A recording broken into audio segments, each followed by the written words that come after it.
Ça y est, après une lente mais douloureuse transition depuis mon cher Pixel, ça fait presque 6 mois que j'utilise un iPhone 11. Pour être honnête, je savais que l'iPhone allait me plaire, Apple se concentre sur tous les points que je valorise le plus, après tout, l'expérience utilisateur en tête de liste. Le truc, c'est qu'une fois que je me suis habitué à iOS et à cet iPhone, il s'est passé quelque chose de particulier, c'est un peu comme si il était passé au second plan et que je m'en servais pas vraiment. C'est à la fois un smartphone que j'apprécie toujours autant et dont j'ai pas spécialement envie de me séparer pour être honnête, mais il me lasse un peu quelque part et j'aimerais qu'on s'attarde sur ce point en particulier et qu'on creuse le pourquoi. Vous regardez Nightech, c'est Thomas et aujourd'hui je vous livre mon retour d'expérience sur l'iPhone 11 après 6 mois d'utilisation. Commençons par les points que j'apprécie toujours autant avec cet iPhone, histoire d'être un petit peu positif tout de même. Le premier étant la philosophie d'Apple en matière de conception et de design. Les codes du design industriel sont ici parfaitement maîtrisés et sublimés et on a vraiment plaisir à regarder ce téléphone. L'aluminium et le verre se combinent à la perfection et offrent une préhension certaine au téléphone, d'autant que l'iPhone 11 pèse un petit peu son poids malgré son gabarit raisonnable. C'est quelque chose qui s'apprécie presque inconsciemment au quotidien, cette sensation de tenir quelque chose de bien fait dans les mains, et effectivement, en matière de design et de conception, Apple n'a pas de leçon à recevoir. J'ai eu pas mal de questions sur la durabilité de cet iPhone, étonnamment, beaucoup d'entre vous craignaient l'apparition de rayures, mais non, mon exemplaire est toujours plus ou moins immaculé, aucune rayure que ce soit sur le dos ou sur la face avant. Les seuls éléments qui ont un peu vieilli, c'est les espèces de traits en plastique qui font office d'antenne, qui ont effectivement quelques traces, mais bon, c'est du plastique, fallait s'y attendre. D'un point de vue durabilité, l'iPhone 11 fait très bien son boulot et ça fait plaisir à voir, après c'est peut-être parce que j'ai utilisé mon iPhone avec une coque. Personnellement, je suis plutôt adepte des coques minimalistes, mais juste pour tester, petite parenthèse, Rhinoshield m'a envoyé un carton rempli de tous leurs accessoires pour iPhone 11. Ils ne sponsorisent pas cette vidéo, mais je dois dire que je suis un petit peu déçu.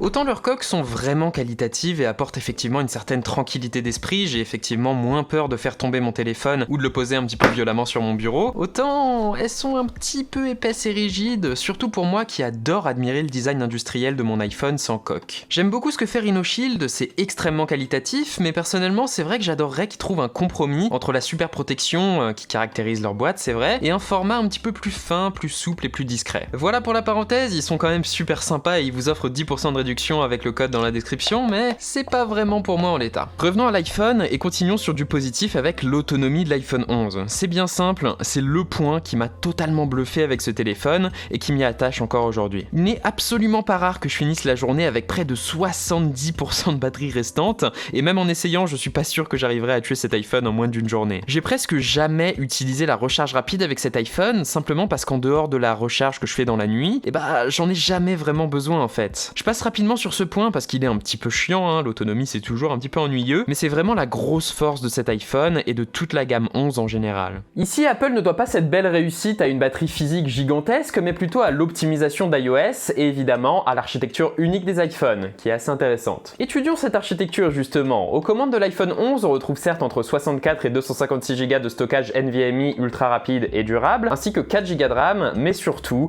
la fameuse puce Apple A13. C'est le point objectif sur lequel il est assez difficile de tacler Apple, leurs puces ARM sont juste au-dessus de tout. Ici, le processeur Apple A13 est juste un monstre de puissance, vous ne pouvez tout simplement pas le mettre à mal. Il avale Fortnite et Call of Duty sans trop de soucis, il alimente avec son Neural Engine l'excellentissime partie photo et vidéo de cet iPhone, sur laquelle je vais pas revenir ici, je l'ai vu dans mon test et c'est quelque chose de très factuel. Elle permet à l'iPhone d'éditer des vidéos à la volée, de faire un petit peu de colorimétrie sans broncher, directement depuis l'application photo de base. C'est assez impressionnant tout ça, et c'est vrai que pendant les premières semaines, il y a cette espèce d'émerveillement vis-à-vis des capacités de cet iPhone qui s'installe, avant de s'estomper progressivement, comme c'est toujours le cas quand on parle de spécifications techniques. Là où cet émerveillement ne s'arrête pas forcément, c'est effectivement dans la fluidité qu'apporte cette puce à iOS. D'une part, iOS est un superbe système, avec des animations réglées au diapason, et d'autre part, vous avez des codes graphiques minimalistes et adoptés de manière uniforme dans tout l'OS. Ces mêmes codes graphiques sont d'ailleurs adoptés dans la plupart des applications tierces disponibles depuis l'App Store. C'est vrai que, même si la différence avec leur cousine du Play Store n'est pas flagrante,